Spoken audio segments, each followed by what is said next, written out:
मैं कुणाल साहिल। आप अभी सूखा गुलाब भाग 2 सुन रहे हैं। इसे समझने के लिए इसका भाग 1 जरूर सुने। मुझे आशा है आपको ये कहानी जरूर पसंद आएगी, और जिन्हें पसंद नहीं आए उनसे रिक्वेस्ट है कमेंट्स बॉक्स में हमें ज़रूर बताएं आपको क्या पसंद नहीं आया। काफ़ी समय बीत जाने के बाद जब रिया का फ़ोन नहीं आया तो समीर ने दोबारा फ़ोन किया। उधर से रिया फ़ोन की रिसीवर उठाते हुए बोली, सॉरी समीर, स्नान करने में थोड़ा वक्त लग गया। सोची थी स्नान के बाद फ़ोन करूंगी, तब तक आपने ही फ़ोन कर दिया। आपने सवाल किया था उसका जवाब है।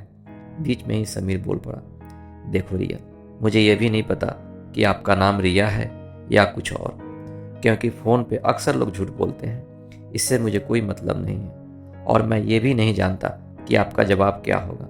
लेकिन आप इतना याद रखना, आपको मैंने प्यार किया है, आप मुझे नहीं। इसलिए मुझे आपसे कोई शिकायत नहीं है। ऐसे भी प्यार किया नहीं जाता, ये तो हो जाता है। प्यार तो वो हसीन जज्बा है जो हर किसी के दिल में धड़कता है, लेकिन ये किसी किसी को ही नसीब होता है। मैं आपको खुद से ज़्यादा प्यार करता हूँ। आपको जब भी मेरी याद आए तो एक बार पलट कर देखना, मैं इसी मोड़ पे आपका इंतज़ार करता रहूँगा। समीर, पहले मेरी बात तो सुनो। रिया बीच में ही समीर की बातों को काटते हुए बोली। समीर समझा नहीं और आगे बोलना चाहा। तब वो फिर बोली, बुद्धू, मेरा जवाब है हाँ। यह सुनकर समीर के खुशियों का ठिकाना नहीं था। उसके पांव तो जैसे धरती पर टिक नहीं रहे थे। रिया बोली, समीर, मैं अपने बारे में तुम्हें कुछ बताना चाहती हूँ। और कुछ पल के लिए वो खामोश रही। फिर वो बोली, समीर, मेरा वास्तविक नाम प्रीति है और मैं भी बिहार की रहने वाली हूँ। मैं सोची थी पता नहीं तुम किस तरह के इंसान हो, इस डर से मैं सच नहीं बता पाई थी। रिया, मैं जानता हूँ फ़ोन पे एक अजनबी को अपनी सही जानकारी देना कौन चाहेगा, फिर भी तुम मेरे लिए रिया ही रहोगे, मेरे दिल की मीरा। एक दिन रिया समीर से बोली, समीर, अब मुझे आपसे दूर नहीं रहा जाता, प्लीज़ यहाँ आ जाओ, नहीं तो मुझे अपने पास ले चलो। रिया के बुलाने पर एक दिन समीर उसके गांव आया। जब दोनों मिले तो एक दूसरे के बाहों में काफ़ी समय तक खामोश रहे, बस एक दूसरे को देखे जा रहे थे। उनके लिए वक्त तो जैसे वहीं थम सा गया था। रिया समीर की आंखों में देखते हुए बोली, समीर, आप कोई काम क्यों नहीं कर लेते? आपकी जुदाई अब मुझे बर्दाश्त नहीं होती। कहीं ऐसा ना हो कि आप वहाँ अपनी पढ़ाई पूरा करते रहो और यहाँ मेरी जान निकल जाए। रिया, फिर ऐसी बातें दोबारा नहीं कहना। अगर आपको कुछ हो गया तो मैं कभी जिंदा नहीं रह पाऊंगा। ऐसे ही बातों में न जाने कब सुबह से शाम हो गई। उन दोनों को पता ही नहीं चला।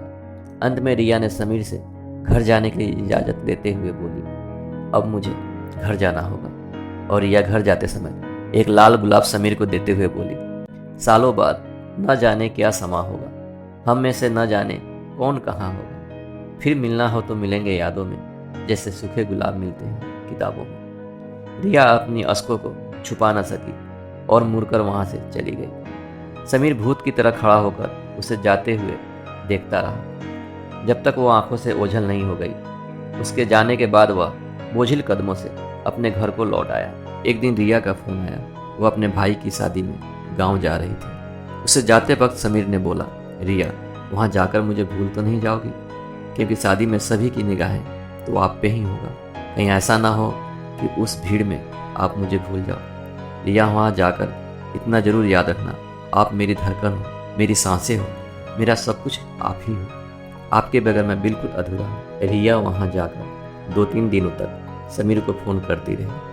उसके बाद अपनी मोबाइल स्विच ऑफ करके रखने लगी। समीर कुछ समझ नहीं पा रहा था, आखिर रिया ऐसा क्यों कर रही है। इसी तरह एक एक दिन करके महीने बीत गए, लेकिन रिया का कोई फ़ोन नहीं आया। इधर समीर इस आस में बैठा रहा कि एक दिन रिया फ़ोन जरूर करेगी। धीरे धीरे उसके फाइनल परीक्षा भी नज़दीक आ गई थी। समीर को कुछ समझ में नहीं आ रहा था वो क्या करे। आखिर एक दिन समीर से रहा नहीं गया और वो फाइनल परीक्षा को छोड़कर रिया से मिलने उसके गांव चला गया, जहां उसे पता चला रिया की शादी उसके मर्जी से कुछ ही दिन पहले हुई है। यह सुनकर समीर को एक जोर का धक्का लगा। उसका दिल बहुत ही जोर से धड़कने लगा। उसे ऐसा महसूस हुआ जैसे उसके दिमाग की सारी नसें फट जाएगी। वो अपना सर पकड़कर वहीं बैठ गया। उस समय समीर के दिमाग में रिया की कही हुई वो शेर याद आ गई, सालों बाद न जाने क्या समा होगा, हम में से न जाने कौन कहाँ होगा। फिर मिलना हो तो मिलेंगे यादों में, जैसे सूखे गुलाब मिलते हैं किताबों में। वो पागलों की तरह बड़बड़ा रहा था। उसे बस एक ही बात याद रह गई थी, रिया की कही हुई वो आखिरी शेर। वो जहाँ रहता यही शेर बड़बड़ाते रहता। वो पागलों जैसा हरकत करने लगा था। उसे डॉक्टरों ने भी पागलखाने में एडमिट करने की सलाह दिया, लेकिन उसके भाई समीर की इलाज घर पे ही करवाते रहे। एक दिन समीर की माँ को पता चला समीर की रिया मायके आई हुई है। वो रिया से मिलकर समीर के हालत के बारे में उसे बताई और उसे बहुत आग्रह की, एक बार चलकर समीर को देख लो, कहीं तुम्हारे पास जाने से उसकी हालत में कुछ सुधार आ जाए। लेकिन रिया ने साफ मना कर दी, समीर से मेरा ना कोई वास्ता था और ना अब है, इसलिए आप यहाँ से चली जाएं। समीर की माँ अपने जवान बेटे की इस हालत को देखकर दिन प्रतिदिन बीमार रहने लगी। इधर उसके भाई ने बड़े से बड़े डॉक्टरों की लाइन लगा दी थी। जब तक समीर ठीक नहीं हो गया, समीर के ठीक हो जाने पर उसके घर वालों ने समीर की शादी करने की बहुत कोशिश की, लेकिन समीर ने शादी से साफ मना कर दिया। अब मुझे शादी नहीं करनी। वो रिया के यादों के सहारे अपनी सारी जिंदगी बिताने का फैसला कर चुका था और वो एक दिन घर छोड़कर चला गया। तभी समीर अपनी यादों की भंवर से निकलते हुए अपनी डायरी में वो सूखे गुलाब को संभाल कर रखते हुए एक बार फिर से रिया के कहे हुए वो आखिरी शेर को बहुत ही हसरत भरी निगाहों से देखा और आहें भरते हुए अपनी निगाहें नीचे झुका ली। उसकी आंखों में आंसू छलक आए थे। उस समय उसे किशोर दा की गाई हुई अमानुष फिल्म की वो गाने याद आ गए। दिल ऐसा किसी ने मेरा तोड़ा, बर्बादी की तरफ ऐसा मोड़ा। एक भले मानुष को अमानुष बना के छोड़ा।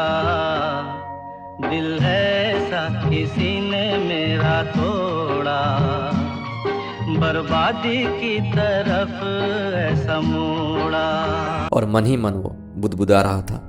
समीर को बस एक ही सवाल मन ही मन खाई जा रही थी, आखिर रिया की क्या मजबूरी थी जो मेरे साथ ऐसा की? एक बार बता तो दी होती। आखिर मेरे प्यार में वो कौन सी कमी रह गई थी जिसकी मुझे ये सजा दी?